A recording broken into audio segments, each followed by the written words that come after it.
Hi friends, ఈ రోజు వీడియోలో OnePlus నుంచి నెక్స్ట్ రాబోయే ఫ్లాగ్షిప్ ఫోన్ OnePlus 15 గురించి మాట్లాడుకుందాం. ఇక్కడ నేను thumbnail లో పెట్టినట్టుగానే లాస్ట్ ఇయర్ లాంచ్ అయిన OnePlus 13 తోటి కంపేర్ చేస్తే ఈసారి OnePlus 15 ని కొద్దిగా డౌన్ గ్రేడ్ చేసి తీసుకొస్తున్నట్టే అర్థమవుతుంది. ఈ OnePlus 15 ఆల్రెడీ చైనాలో లాంచ్ అయిపోయింది. సో మనకి ఫుల్ స్పెసిఫికేషన్స్ అన్ని కూడా తెలుసు. మాక్సిమం ఇండియాకి కూడా అదే స్పెసిఫికేషన్స్ తోటి తీసుకొని వస్తారు. సో ఆ స్పెక్స్ ని బట్టి చైనాలో లాంచ్ అయిన ఇన్ఫర్మేషన్ బట్టి చూస్తే మాత్రం లాస్ట్ ఇయర్ లాంచ్ అయిన OnePlus 13 తో కంపేర్ చేస్తే 15 లో కొన్ని ఆస్పెక్ట్స్ అయితే ఖచ్చితంగా డౌన్ గ్రేడ్ చేశారు. బట్ కొన్ని ఆస్పెక్ట్స్ డౌన్ గ్రేడ్ చేసినా కానీ లాస్ట్ ఇయర్ తో కంపేర్ చేస్తే ఈ ఇయర్ రెండు డిపార్ట్మెంట్స్ లో మాత్రం అప్గ్రేడ్స్ ఉంటాయి. అందులో first the processor. Last year తో కంపేర్ చేస్తే ఆబ్వియస్లీ ఇయర్ ప్రాసెసర్ అప్గ్రేడ్ చేస్తారు. లేటెస్ట్ ఆండ్రాయిడ్ ఫ్లాగ్షిప్ ప్రాసెసర్ తోటి వస్తుంది. స్నాప్డ్రాగన్ 8 Elite Gen 5 ప్రాసెసర్ తోటి వస్తుంది. సో ప్రాసెసర్ విషయంలో ఒక అప్గ్రేడ్ మనం నోటీస్ చేయొచ్చు. And next the battery. ఈసారి 7300 mAh బ్యాటరీ తోటి వస్తుంది. లాస్ట్ ఇయర్ తో కంపేర్ చేస్తే బ్యాటరీ కెపాసిటీ కూడా చాలా వరకు పెరిగింది. And fast charging 120 watt fast charging support చేస్తుంది. 50 వాట్ వైర్లెస్ ఛార్జింగ్ సపోర్ట్ కూడా చేస్తుంది. ఈ రెండు డిపార్ట్మెంట్స్ లో అప్గ్రేడ్స్ మనం చూస్తే మిగిలిన డిపార్ట్మెంట్స్ అన్ని కొద్దిగా డౌన్ గ్రేడ్స్ ఉన్నాయి. మళ్ళీ ఫస్ట్ మనం మాట్లాడుకోవాల్సింది కెమెరాస్ గురించి. కెమెరా స్పెక్స్ చూసామంటే బ్యాక్ సైడ్ 3 50 మెగాపిక్సెల్ కెమెరాస్ ఉంటాయి. 50 megapixel primary camera, 50 megapixel periscopic Zoom camera. దీన్ని యూస్ చేసి 3.5x వరకు ఆప్టికల్ జూమ్ చేయొచ్చు. And ultra wide angle camera కూడా 50 మెగాపిక్సెల్ కెమెరా ఉంటుంది. ఫ్రంట్ కెమెరా 32 మెగాపిక్సెల్ కెమెరా ఉంటుంది. ఇక్కడ కెమెరా స్పెక్స్ బాగానే ఉన్నాయి. కాకపోతే లాస్ట్ ఇయర్ వరకు కూడా OnePlus లో మనందరూ తెలిసిందే కెమెరా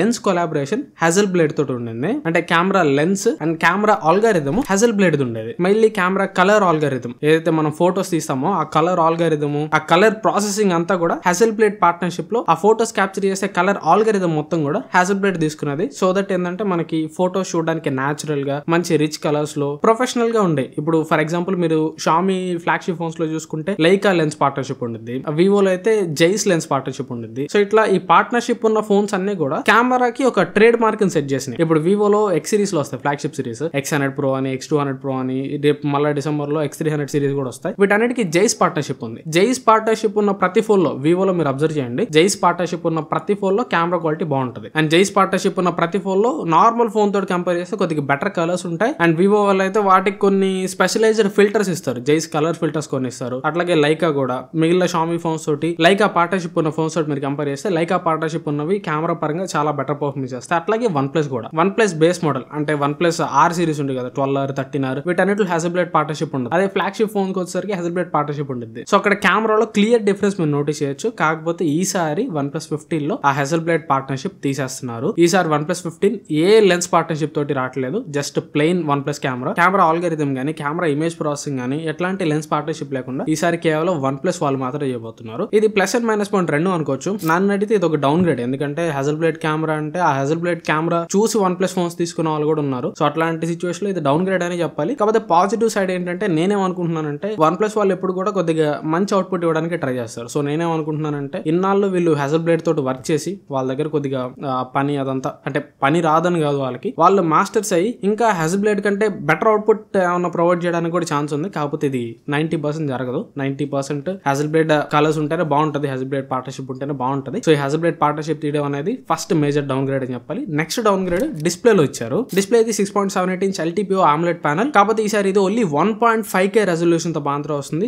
లాస్ట్ టైం వరకు కూడా మనకి 2K క్వాడ్ HD రెజల్యూషన్ ఉండేది. కాకపోతే ఈసారి వీళ్ళు ఓన్లీ 1.5K మాత్రం తీసుకొని వస్తున్నారు. ఈ 1.5K కి డిస్ప్లే ని డ్రాప్ చేయడానికి వీళ్ళు రీజన్ వచ్చరికి రిఫ్రెష్ రేట్ ని చూపిస్తున్నారు. ఈసారి OnePlus 15 లో 165 Hz రిఫ్రెష్ రేట్ ఉంటుంది. సో వీళ్ళు ఏం చెప్తున్నారంటే ఈ క్వాడ్ HD రెజల్యూషన్ ప్యానల్ లో మేము 165 Hz రిఫ్రెష్ రేట్ తేలేకపోయాము. అదే డిస్ప్లే రిఫ్రెష్ రేట్ ని డ్రాప్ చేస్తే మేము సక్సెస్ఫుల్ గా 165 Hz రిఫ్రెష్ రేట్ ని అచీవ్ చేసాము. సో ఈ రిఫ్రెష్ రేట్ ఎక్కువ తేవడం కోసం మేము డిస్ప్లే రెజల్యూషన్ ని కాంప్రమైజ్ చేస్తున్నామని వీళ్ళు చెప్తున్నారు. కాకపోతే ఇది ఏమైనా కాస్ట్ కటింగ్ అంటే కాస్ట్ కటింగ్ ఏం కాదు. మాకు నార్మల్ గా పడే 2K రెజల్యూషన్ ప్యానల్ కంటే కూడా ఈ 1.5K 165 Hz ఉన్న ప్యానల్ మాకు ఎక్కువ కాస్ట్ పడుతుంది. సో టెక్నికల్లీ మేమేం కాస్ట్ కటింగ్ చేయట్లేదు. క్వాడ్ HD రెజల్యూషన్ ప్యానల్ కంటే ఈ డిస్ప్లే ప్యానల్ మాకు ఎక్కువ కాస్ట్ పడుతుందని కూడా వీళ్ళు చెప్తున్నారు. కాబట్టి ఈ లాజిక్స్ అన్ని తీసేస్తే రియల్ లైఫ్ లో మనకి రిఫ్రెష్ రేట్ కంటే కూడా రెజల్యూషన్ వెరీ ఇంపార్టెంట్. ఎందుకంటే 1.5K మనకి అన్ని ఫోన్స్ లో వచ్చేస్తున్నాయి. ఇప్పుడు 20,000 నుంచి మొదలుపెట్టి అన్ని 1.5K ప్యానల్స్. సో ఇక్కడ రెజల్యూషన్ చాలా ఇంపార్టెంట్. ఎందుకంటే అన్ని కామన్ గా 1.5K వస్తున్నాయి కాబట్టి ఫ్లాగ్షిప్ ఫోన్ లో కూడా 1.5K అయితే ఎలాగా. నార్మల్ గా ఇప్పుడు మనం మాట్లాడుకునే మాటలో ఫుల్ HD రెజల్యూషన్ డిస్ప్లేకి 1.5K రెజల్యూషన్ డిస్ప్లేకి పెద్ద తేడా ఏముండదని మనం చెప్పుకుంటాం. అదే 2K డిస్ప్లేకి అయితే ఖచ్చితంగా తేడా ఉంటుంది. ఎందుకంటే ఆ 2K డిస్ప్లే మనం ఎప్పటి నుంచో చూస్తున్నాం. సామ్సంగ్ లో కానీ, OnePlus లో కానీ, ఈవెన్ ఐక్యూలో కూడా ఐక్యూ 30 లో 2K డిస్ప్లే ఉంది. ఈసారి ఐక్యూ 50 లో కూడా 2K డిస్ప్లే తీసుకొని వస్తున్నారు. సో అదర్ కాంపిటీటర్స్ తో కంపేర్ చేస్తే రెజల్యూషన్ పరంగా వీళ్ళు ఖచ్చితంగా OnePlus వాళ్ళు డౌన్ అవుతారు. అండ్ ఇది ఖచ్చితంగా ఈసారి డౌన్ గ్రేడ్ అనే చెప్పాలి. ఎందుకంటే వీళ్ళు రిఫ్రెష్ రేట్ పెంచారు. బట్ రిఫ్రెష్ రేట్ పెంచినంత మాత్రాన రియల్ లైఫ్ లో మనకి రిఫ్రెష్ రేట్ పెద్ద ఏం యూజ్ కాదు. ఇప్పుడు వాళ్ళు 165 Hz ఇచ్చినా గానీ ఆ 165 Hz మోస్ట్లీ గేమ్ గేమింగ్ లో మాత్రం యూజ్ అవుతుంది. ఇప్పుడు హోమ్ స్క్రీన్ లో గానీ లేదంటే మనం ఏమైనా third party applications like Facebook గానీ ఇన్స్టాగ్రామ్ గానీ యూట్యూబ్ గానీ ఇట్లాంటి అప్లికేషన్స్ ఏదైనా యూజ్ చేస్తుంటే దానిలో ఓన్లీ 120 Hz మాత్రం వస్తుంది, 165 Hz రాదు. 165 Hz అనేది ఓన్లీ కొన్ని లిమిటెడ్ అప్లికేషన్స్ మాత్రమే వర్క్ అవుతుంది. అలా లిమిటెడ్ అప్లికేషన్స్ కి 165 Hz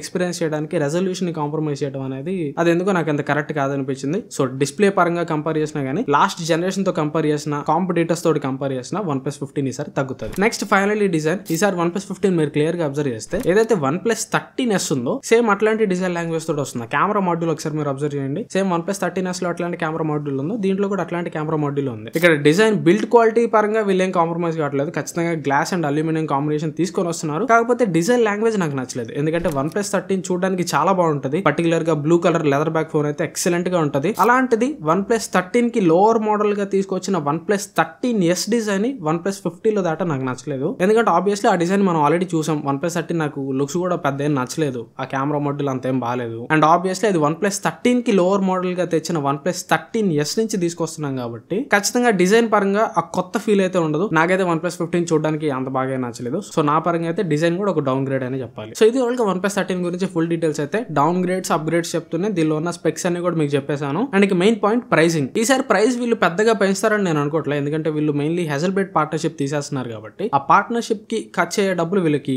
సేవ్ అవుతాయి. అందుకని ప్రైసింగ్ నాకు తెలిసి ఒక 60,000 రూపాయలు లేదా 67,000 రూపాయలు. లాస్ట్ టైం OnePlus 13 ఏ ప్రైస్ లో లాంచ్ అయిందో సేమ్ అలాంటి ప్రైస్ లోనే 65,000 రూపాయల నుంచి 60,000 రూపాయల మధ్యలో రావచ్చు అని నేను అనుకుంటున్నాను. ఇంకా అంతకు మించి అయితే ప్రైస్ పెంచరు అని నేను అనుకుంటున్నాను. ఇది నా గెస్సింగ్ మాత్రమే. ఒకవేళ ప్రైస్ పెంచి దీని ప్రైస్ కానీ ఒక 70,000 రూపాయల దాకా వెళ్ళిందంటే సేల్స్ కష్టం అనే చెప్పాలి. ఎందుకంటే చాలా మంది ఇప్పటికే నెగిటివ్ కామెంట్స్ పెట్టేస్తున్నారు ట్విట్టర్ లో. వాటికి వెళ్ళి చూస్తే ఈ కాంప్రమైజ్ అన్నిటి గురించి అందరు నెగిటివ్ గానే మాట్లాడుతున్నారు. సో లాస్ట్ టైం తో కంపేర్ చేస్తే ఎక్కువ ప్రైస్ లో లాంచ్ అయిందంటే ఇనిషియల్ టాక్ అయితే కొద్దిగా బ్యాడే ఉంటది. బట్ ఆబ్వియస్లీ తర్వాత ఆండ్రాయిడ్ లో ఇది కాకుండా ఆ ప్రైస్ లో వేరే మంచి చాయిస్ ఉండదు కాబట్టి సేల్స్ అయితే బాగానే ఉంటాయి కానీ టాక్ అయితే బ్యాడ్ ఉంటుంది. ఈ OnePlus 15 తో పాటు OnePlus 15R ని కూడా తీసుకొని వస్తారు. ఈ OnePlus 15R గురించి నేను ఇంకో సపరేట్ వీడియో చేస్తాను. OnePlus 15 లో ఈసారి ఎక్కువ డౌన్ గ్రేడ్ చేసినా గానీ OnePlus 15R మాత్రం ఈసారి కరెక్ట్ గా తీసుకొని వస్తారు అనిపిస్తుంది. 40,000-45,000 రూపాయల ప్రైస్ పాయింట్ లో OnePlus 15R ఈసారి ది బెస్ట్ చాయిస్ అయ్యే అవకాశం కూడా ఉంది. దాని గురించి క్లియర్ గా ఇంకొక వీడియోలో మాట్లాడుకుందాం. ఈ వీడియో మీకు నచ్చితే ఖచ్చితంగా లైక్ చేయండి. వీలైతే మీ ఫ్రెండ్స్ తో వీడియో షేర్ చేయండి. ఈ వీడియో ద్వారా ఫస్ట్ టైం మీరు మన ఛానల్కి వస్తే సబ్స్క్రైబ్ చేసుకుని సపోర్ట్ చేయడానికి ట్రై చేయండి. ఈ ఇయర్ ఎండ్ అయిపోయేసరికి 150K సబ్స్క్రైబర్స్ రీచ్ కావాలి. ఇంకా 4,000 మంది సబ్స్క్రైబర్స్ కావాలి. పెద్ద టార్గెట్ కూడా ఏం కాదు. మీరు సపోర్ట్ చేస్తే విత్ ఇన్ 1 month లో అయిపోయింది. సో ఇంకా ఎవరైనా సబ్స్క్రైబ్ చేసుకోకుండా చూస్తుంటే సబ్స్క్రైబ్ చేసి సపోర్ట్ చేయండి. Thanks for watching. నెక్స్ట్ వీడియోలో కలుస్తాను.